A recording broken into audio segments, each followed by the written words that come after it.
Well, welcome to the Church Office podcast. My name's Gavin Smith, and if you're joining us on video, then here's a little wave. We're excited to have Nigel Ring join us. I've never actually heard the word wicked and accountant put in the same sentence.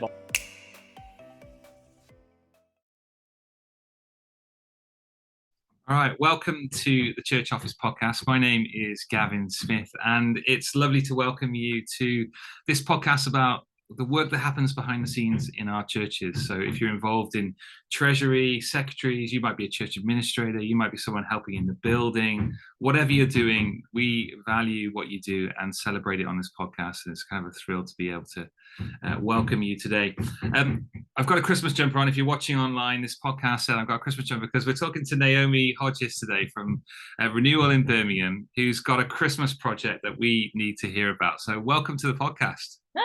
Thanks. It's great to be here. It's brilliant. It's great to have you here, and so thrilled to kind of love to celebrate projects and ideas and kind of, it seems my staff were a bit worried about me today because they were like, why have you got a Christmas jumper on? Why are you wearing that now? I'm like, I'm doing a podcast about Christmas. Nobody panic. We're not going to put the decorations up yet. Isn't everyone in churches already planning Christmas? Well, I think they should be. If you're organised and you are thinking about Christmas. I remember I remember one lady saying to me that they came up with this brilliant craft and they had to start it at the start of October, literally to get it done for enough kids to be able to do it in the area.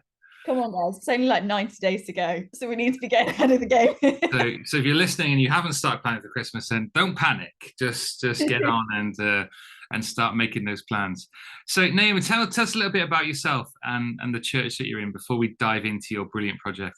Yeah, so my name's Naomi. I got married last year. So I was Ridgen, now I'm Hodges. I currently work at Renewal, which is a church based in Solihull. We're a church that's across 3 locations. So we're based in Chelmsley Wood, Solihull, and Stratford upon Avon. So we roughly reach about 1,000 people a week across congregations, and then we've got various groups that happen during the week as well. My role at Renewal includes, so I'm community development lead, that's my job title. So I guess I get to do a lot of the stuff that people enjoy doing, and I have the privilege of calling that my job. So I oversee our food bank, known as Helping Hands. And so this year to date, I think we've supported 5,800 people with that. Wow. So I oversee that. I manage our stay and play groups, and then I run our seasonal projects as well. So at Easter, we give out Easter eggs to lots of the local schools with invites to our church gatherings. And a little success story, there was a couple of kids that received some Easter eggs, and then they came to some of our Christmas gatherings, our Easter gatherings, and as a result are now plugged into church, which is amazing. So, and now we're thinking about Christmas, so I oversee our toy offering project as well. It's great, and that's really kind of where we're going to focus the podcast today, is this kind of toy offering project that you guys call it, and so many churches are doing so many good works across our churches in the UK and further afield on Christmas, and using it as an opportunity to kind of reach people with the gospel. And giving someone a present is a great way to kind of start a relationship or start a conversation or just show kindness to somebody who's totally unexpecting it. And so tell us about this toy offering then. Where did the idea come from, and how have you guys put this together? So I guess I've picked up toy offering in the last couple of years. Renewal have run toy offering, my understanding is, for about 15 years. Wow. And so it's, I think, for those that have been in the church, so Renewal's 50 years old this year. So for those that have been in the church longer, I think it's been really, amazing actually to see it progress and to see its name grow and develop. It started just by a few families coming to Renewal and needing support at Christmas. And now this last year just gone, we supported 260 families with presents, which equated to about 603 children. So it's a mammoth operation that I have to start planning in September. So I guess toy offering, the purpose of toy offering is to provide presents to children who would otherwise have nothing to open on Christmas morning. You know, I guess in a lot of ways we don't know always that is definitely the families that they're going to, but actually what we do know is they're going to families that have been flagged to us by social services, by local schools, by Women's Aid. So some of them are in refuge, and all of the kind of vulnerable child status. We know that families are vulnerable in order to be referred to us. So I guess to break toy offering down a little bit more, some of the things that what we do is we provide every child with 3 presents. They get 3 presents, and then the family unit will also get a family game, a family book, and a craft of some kind. Oh, cool. And then so they're then delivered in kind of big Christmas sacks. And the agencies generally will deliver those directly to the families, just for the sake of dignity as well for the parents. We started a couple of years ago, they did a pop-up shop in one of our locations in Chelmsley Wood, where parents could come and choose the presents for the children. So we relaunched that last year, and that was amazing. So we'd kind of pre-planned, we knew that the families that were going to come, it worked out as about 40. I think we had 40 down. I think about 25 turned up. So that's certainly a challenge, I guess, on the flip. But we'd allocated all of the toys. So one of the things that we ask for is preferences for children and likes and dislikes. And so we'd got a bit of an idea of that. So we pray as well as a team just to make sure that actually there's an element of guidance to what we're providing. And then we would lay it all out. It would we try and make it look a little bit like a shop. And then we have volunteers that go around with the family and say, okay, so per child you can have something off the top table, something off of underneath the table, and then a few things from the middle. Last year there was an amazing story of a family coming through, and a mum, she'd been in a domestic abuse relationship, and she'd recently left refuge, so she just set up home for herself, and she'd been not allowed access to money, and she literally had not been allowed to do anything really. It sounded really sad, really sad. And she came and she just burst into tears the moment she walked in, like, I can't believe that I can literally have anything. So that was one story and you just see the blessing that it is to people. And that's so cool, is it, that they can like go in and choose something. I mean, like, you know, with Food Bank and other things, we've got kind of a set kind of package that we give, but to go and choose something specifically for your kid and be able to bless your kid in it, there's something wonderful for a parent, isn't there? I love that. And it gives the control back as well to the parent. Because we can pick stuff because we've got a general idea of what children like, but that is all it is, a general idea. Like, and so again, like, prayer is just fundamental to how we run the project, for all of the volunteers. But another story was that again, you pray and you just really hope that you put the right things out. This parent, another parent arrived, and there was a scooter that her boy had been asking for, and she genuinely was like, I'm just not going to be able to afford it. But so she was referred to toy offering, and she was walking around and she was checking out everything that there was, and then she spotted the exact scooter that her boy had been asking for. And she just looked at us and went, "Can I have it?" And we were like, "Yeah." Oh, amazing. So there's just some real win stories. Yeah, that's great. For toy offering, and I guess that's a bit of a messy summary. No, it's great, and I love your passion, and I can just see it. I can see such a difference it's making. I'm doing the maths, thinking, okay, you've helped 600 kids, and they're all taking 3 or 4 presents each, and then I'm doing the maths, thinking, wow, that's a lot of presents to kind of store and, you know, generate. And so tell me about some of the partners that you've you've developed. And Yeah. because So this, you know, for somebody who's thinking, oh, we'd love to do a present drive or something, or a big gift this year in our church, who might want to start. yeah. I don't want them to feel overwhelmed with, wow, 600 Absolutely. kids. But Yeah. give me And some thoughts on yeah, that. I think so I guess one of the things that I've become a bit of an outrageous asker. Love it. So much to my family's like frustration and embarrassment. I literally will just ask for things. So I have I guess some of my key partners, and I guess regular approaches that I do are any places like Dove and Sanctuary Spa and that sort of stuff to provide toiletries. Yeah. And I've contacted quite a few places. Of course, there's places that say no. Yeah. We've tried quite a few different places, and the answer's been no. A couple of years ago, we asked McVitie's, and they gave us about 600 boxes of biscuits. Amazing. Which was incredible. So I guess those are, so what we also do alongside the presents is like some family bags. Yeah. So one of our main givers is our church. Yeah. So we have a toy offering Sunday. Okay. That's in our calendar. So it's that's last Sunday of November every year. Okay. And we just make a really big deal of it. I guess it's in a lot of ways the launch of our Christmas. Yeah.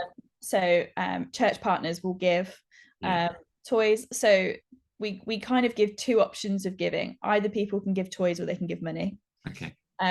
Because we've then developed a relationship with the entertainer, the toy shop. Yeah. Who's a Christian. Great. And so we've partnered with them, and so they have agreed. We kind of have to re-ask for it every year just to kind of honour their situations as well. But they've agreed to give us 20% off across the store with the monetary donations that we have. So especially when we were in COVID, and we didn't particularly want toys being given because of all of the quarantine stuff that we had to do with it. That was amazing. But we also push it out quite wide. So I contact quite a lot of local groups and say, hey, we're running our toy offering again this year. We'd love it if you'd support.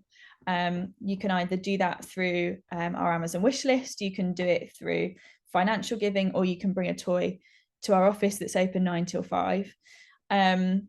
And local schools, local community groups. Great. I was talking to somebody yesterday. I was doing a shop yesterday, and I bought some things just because I'd spotted them, because all of the Christmas stuff's already out, isn't it? It is, yeah. And somebody said to me, oh, what are you buying these for? Because they were just some cuddly toys and some books. And I was like, oh, I run a toy offering. And they said, oh, where do you run it? So I said, oh, I work for a church in Solihull, and we run a toy offering every year. And they just said, oh yeah, I buy pajamas and I give them to a local refuge. And I was like, it's amazing, isn't it, how actually people, there's something real feel good, I think, about people giving something at Christmas. Because we're all aware that there's people that are worse off than ourselves, and sometimes we just don't know how to support it. One of the other ways that we get toys in is we have there's a Facebook group for Solihull, or a Facebook updates group called Solihull Updates. So we tend to do like a video that goes out there, and again that reaches thousands of people. Again, to give financially, to bring a gift, or then what we found the last few years is then they have then gathered groups have then gathered locally and then provided toys through that. We had an ex-offender who really wanted to give something back to the community because of the fact that he recognised that he'd caused a lot of hurt and a lot of harm. And his probation officer got in touch with me and said, I've got somebody who'd really like to support because he really wants to give something back to the community. Is there anything that he can support? And so I said, oh, it'd be amazing if he could support toy offering, or we've also got food bank. And he was like, he'd love to support toy offering because he can't see his little boy at Christmas. And so he did an amazing collection for us amongst some friends and stuff. So that's great. that's What's wonderful as well is what you're talking about is that you're establishing network, isn't it, into the community of individuals who this is what I do every year, and I give to this toy offering, and through that people come to church, don't they? It just happens, doesn't it? Because as you build into the community, as you serve people in the community, God gives you opportunities, doesn't he, to be a blessing and for people to hear the good news of Jesus, and so it's so exciting. I guess I know I didn't answer a part of your question about like storage. Yeah. The gifts. So at Renewal, we're really fortunate with our space. Okay. And so we've got kind of our main church building site, which is where our gatherings happen, and then we've also got a family centre. Yeah. So in our family centre, I book out it was a coffee shop space pre-COVID that we haven't been able to reopen, and what we do is from kind of the start of November is we just line up tables, okay. and we get them going from age 0 to 12. Yeah. For girls and for boys, and then we've got a load of tables for books, a table for games. Yeah. And then I guess that's how we store them. Yeah. But I guess as an encouragement for people who maybe are considering starting it, actually that's not a whole space that you need to start with. Yeah. And because again, when we first started toy offering, or when the team first started toy offering, it was 3 or 4 families that actually they changed their lives for. Yeah. So that's great. Yeah, that's really good advice, isn't it? Because your project's grown 15 years. You're serving 600 kids and huge families across the city and the region. And you're right, we started doing some small things at Christmas with through our food bank connections and families that we said, and we've also spoken to people like midwives in the community and those sort of sure start workers who are serving sort of vulnerable families and kids, and we said to them, like, make recommendations to us of families that you would like to receive a gift. And I think we might have only done 20 families in the first year. Not on the scale, but this thing is scalable, isn't it? You can do it to the capacity if you've got space for in storage and volunteers and those kind of things. And I think something that I'm aware of for this year, and I guess I get really excited about toy offering in the lead up to it. The actual implementation and the running of it, I'm like, oh my gosh, why do we do this every year? Why do I put myself under this stress? But actually, like I guess, and as well this year with cost of living hitting as it is, I'm aware that the demand is going to be greater than it ever has been probably before. But also I'm aware that we're probably not going to be able to meet all of the need. And I think certainly over the last year I've had to come to that acceptance for myself with food bank as well, of actually we're not going to be able to meet all of the need here, and that's okay, because there's other people that will also jump into. Absolutely right. It's that whole starfish analogy, isn't it, of actually if you're picking up and throwing one starfish back in the sea, you're changing one life at a time. So if we can do 10 families, if we can do 100 families, if we can do 120 families, that's better than doing no families. Absolutely right. No, that's great. And so any other kind of bits of advice that you've got, in terms of, did you gather a team to start this, or each year do you have people that you go, right, this is our team, and what sort of, how have you sort of recruited those? So again, I guess it's a little bit of an inherited team who are people that do it every year. Since I've come in, I've been able, I guess, to we all interact with different people, don't we? So I've been able to bring some new people on. The great thing last year was we were able to have our church staff team involved in it as well. Okay, great. That was the first time that they've kind of all had to give time to it. So but again, for them, I think to see it at work was brilliant. And we've then got some new team joining as well this year. I guess the only thing that I ask for is that people have to be able to give up one Saturday. Okay. So do you want a bit of a timeline of how it happened? Yeah, do it. That sounds good. Yeah. So I start contacting organisations that I think might be able to give stuff for free Mhm. Yeah, from about September. great. And then we start promoting toy offering around October to say, hey guys, it's coming up, don't forget. Partly to catch a lot of the toy deals that happen during half term. Yeah. Because one of the mums who I work with has also said, actually, I tend to do a lot of the Christmas shopping for my children during that October half term because of all the deals that happen. So we try and hit that as kind of, I guess, our first milestone. We start our official month of giving for toy offering at the 1st of November. Okay. And referrals. So I then email agencies from, again, that first week of November to say referrals are open to your families. We don't limit agency numbers for referrals. Yeah. But we just say that the referral form is open for the month of November up until the last week of November. I think it might be like the Wednesday or the Thursday that we switch it off. Yeah. And then we have the toy offering Sunday, the last Sunday of November. We then have a week to sort of make sure we've sorted through all of the toys. So then that first week of December, so it's usually around the 4th, the 5th of December, we have our pop-up shop week. Cool.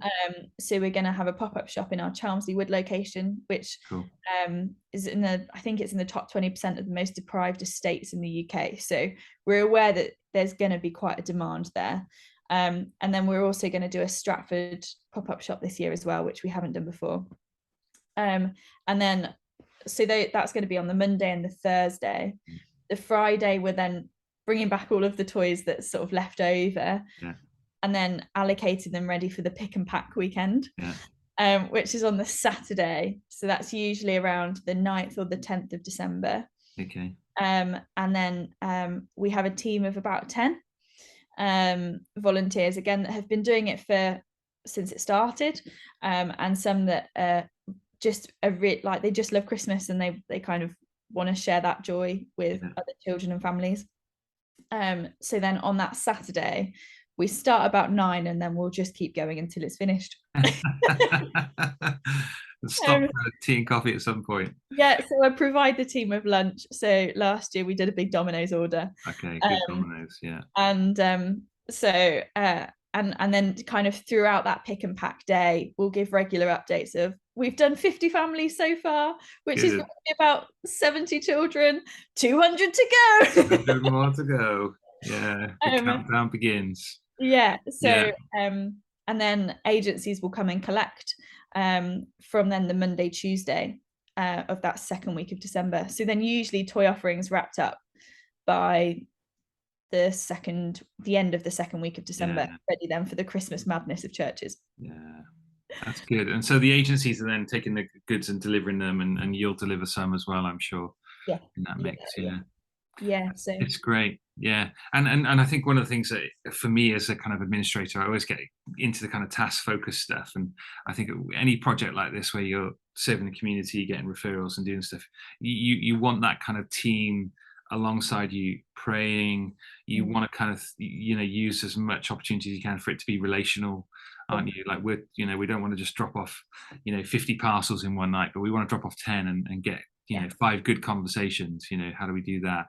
Which is totally why the pop-up shops actually have been a bit of a game changer, because I guess because of the fact that the agencies tend to deliver the parcels, actually it's the pop-up shops where we've had the game-changing conversations. The opportunity to really chat to people as well. And we provide tea and coffee, provide mince pies, and make it an experience of dignity for the parent as well. Because I think walking in to something like that, I don't want them to feel a sense of shame. I don't want them to feel a sense of guilt, but I feel as though there would be a sense of that as you were to walk into something like that.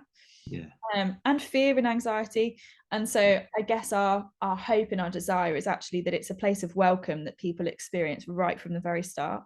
Yeah, absolutely right. And I think sometimes we found good conversations with kind of people delivering a Christmas present, which then actually we get them connected into CAP money, and they've been able to help them with their debt, and then we've been able to support them on a food bank. And so that you kind of start to bring all these different projects that the church are running and together.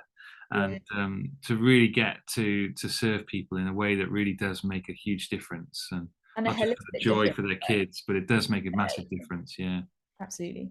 And I love that. So yeah, fantastic. Well, any challenges, any things that you think, oh, that was hard, could do that differently? If someone's listening to this going, right, I'm going to set this up this year, I'm going to run this in my church. Something that I Points to do consider. something that I do every year is I've got a bit of a checklist now, Okay.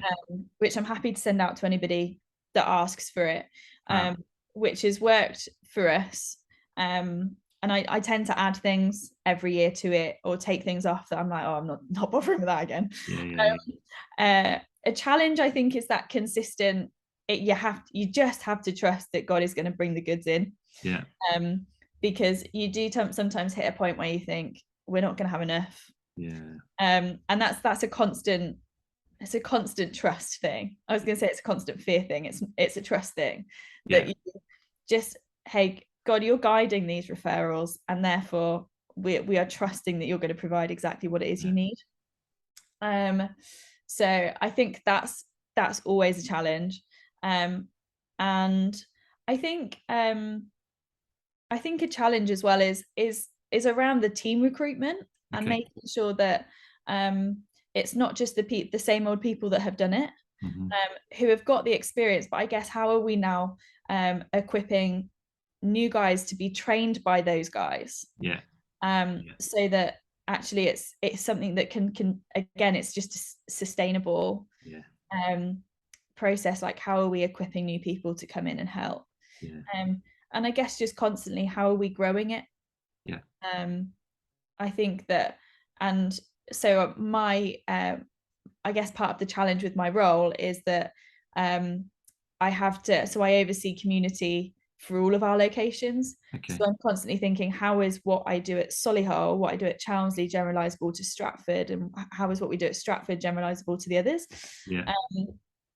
So I think we've got that challenge just because we're multi-site. But I think it's also, how do we tell people stories well afterwards, to bring people in on the journey.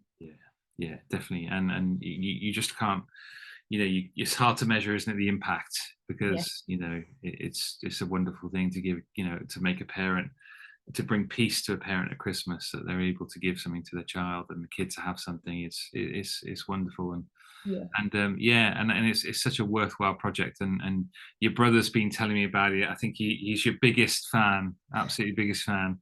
And his brother's in our church, and he's like, you've got to talk to my sister. You've got to see this project. It's absolutely amazing. He said, I can't believe how many presents they get. I can't believe how many. If he's watching, he could maybe offer me a free video. All right, Dan, do you hear that? Okay, Dan Films.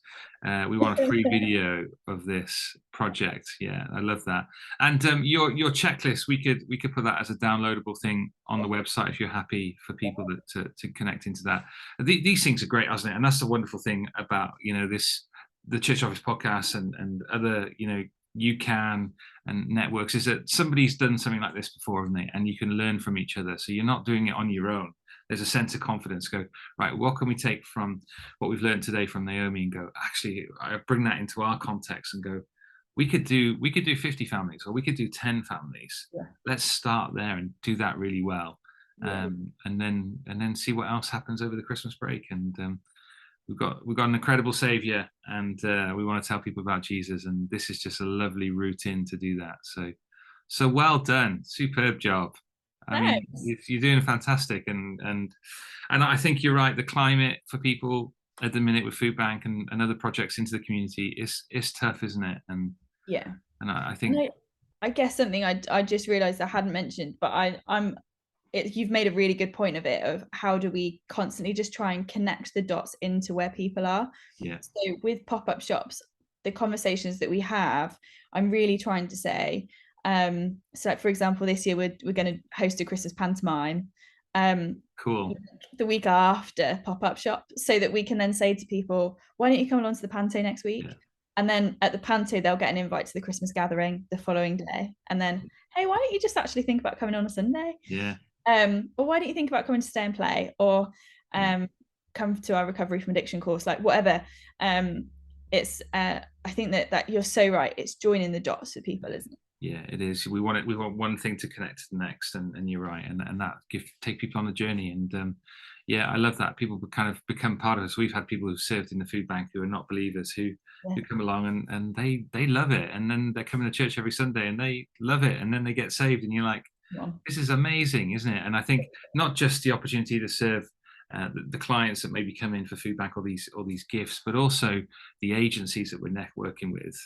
We've got an opportunity to share Jesus with them as well, and that's exciting as well. These, God's planted people in our network, and will involve people in a project like this for a reason, isn't it? And it's like, this is great that we get a privilege to be part of it and see something happen. So true. Yeah.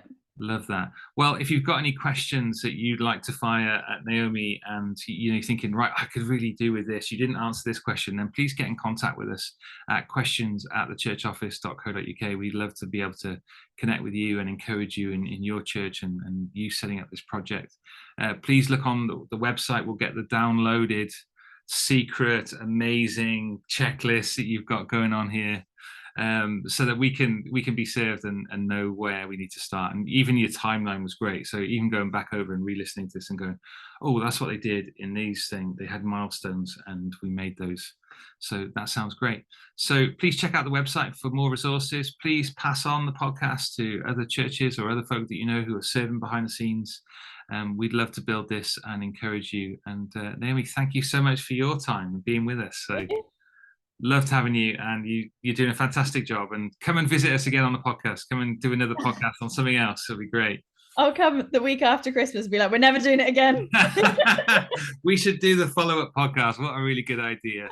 When you're looking haggard and like, oh, I'm never doing that again. Yeah, no, I don't believe that's going to happen. Don't believe that. All right, well, take care. Thank you, listeners, and we'll see you again soon. Bye-bye.